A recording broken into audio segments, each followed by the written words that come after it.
अस्सलामुअलैकुम दोस्तों, तुसीं देखते पे हो लुधियाना पंजाब टीवी ते मैं तुहाडा मेज़बान मुहम्मद अहमद जनाब वीरां वास्ते अज एक अनमोल हीरा लैके आए हैं और इहदा नाम है जनाब कारतूश।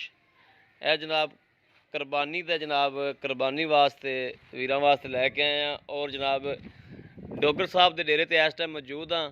सरदार साहब दे ते बड़े जनाब इन्होंने लाडा नाल प्यारा नाल जड़ा ना बच्चा सांभिया और जनाब है भी हाल ही रेड़े दा ते रेड़े ते कहंदे ने भी कोई दुड़कियां लवा छड़दा ते जिथों मर्जी पा दईए। कर्म वाला कहंदे ने भी माशाअल्लाह बहुत ही जड़ा ना कारतूश इन्हूं सादे ने सारे इस महल्ले च इहदा नाम मशहूर है कारतूश, क्योंकि इहदा टोरा बड़ा है। ते ओह जनाब इहदी रेहड़ी भी मौजूद खलोती ते मिन्नत चक्कर ना कड़ा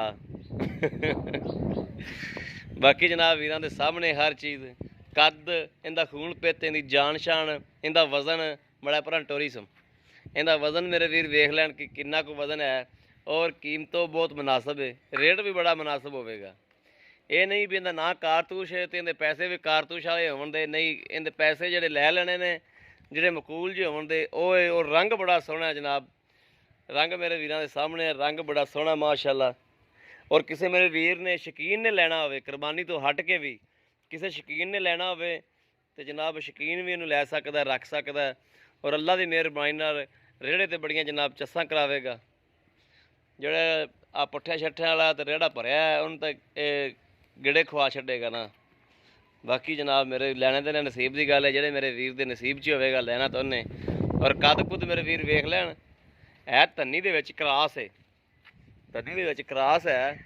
बाकी हर चीज़ वीरां दे सामने है, मूँह मत्था सिंह भी कोई नहीं है, घोने रंगाई है माड़े माड़े जनाब एवें ना निशान ने सिंघां दे। तसल्ली करन मेरे वीर जी। अस्सलाम वालेकुम जी भाई कुरबान, क्या हाल है?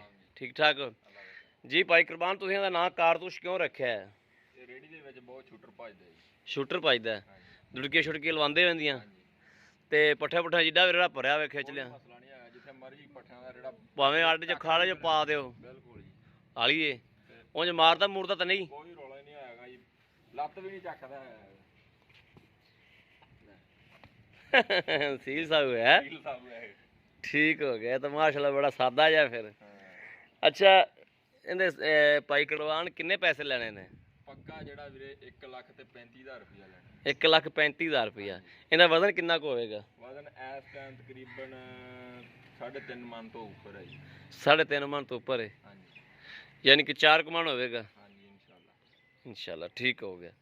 लो जी मेरे वीर ने वेख लिया, मालक को पुछ दस कर लीए।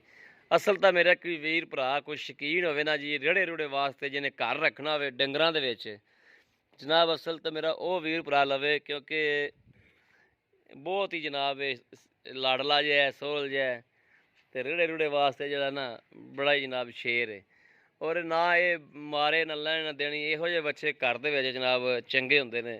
माल डंगर दे विच भी आदा पट्ठा पुट्ठा लिआंदा तो आदा छड्ड छड्डिया तो जनाब किसी भी मेरे वीर दे पसंद होवे रबता कर सकदा 0307 00 15 881 0307 00 15 881 इहो जनाब व्हाट्सएप नंबर है, इहो रबता नंबर है। बाकी उम्मीद करा कि साडी अज वाली वीडियो भी मेरे वीरां नूं पसंद आई आवेगी। पसंद आवे कमेंट लाइक शेयर आदे वीर नूं जरूर करदे रहो ताकि तुहाडा वीर तुहाडे वास्ते अच्छे तो अच्छा जानवर लैके जनाब हाज़र होंदा रहे। बाकी जनाब इस वीडियो तो आदे वीर दिओ इजाज़त।